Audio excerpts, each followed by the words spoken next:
અને કોઈ પણ આરોપી હોય એમાં પ્રેશર પોલિટિક્સ ના હોવું જોઈએ, એમાં પણ હું સહમત છું. તમે વાત કરી કે પાટીદારોનું પ્રેશર પોલિટિક્સ, તમને યાદ કરાવું, તમે બહુ સારું કવર કર્યું છે અને તમને સમાચારો યાદ હશે. 3 દિવસ પહેલા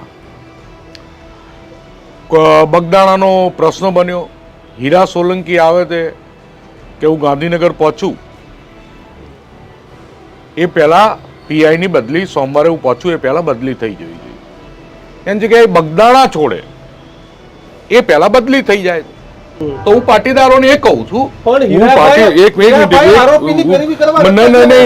તમને મારી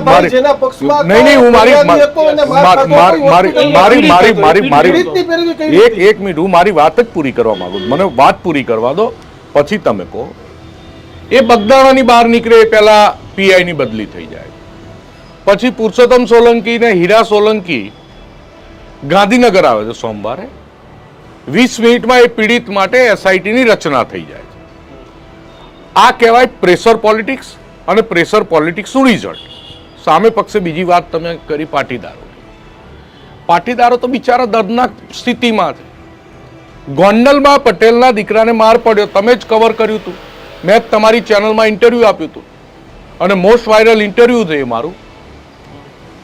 સમાજના આગેવાનો ભેગા થયા, શું થયું? પીઆઈ ઉપર કોઈ કાર્યવાહી નહીં.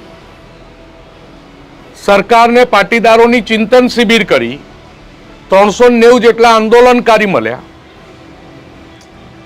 અને વાત કરી શું એસઆઈટીની રચના થઈ ગોંડલ માટે? 0.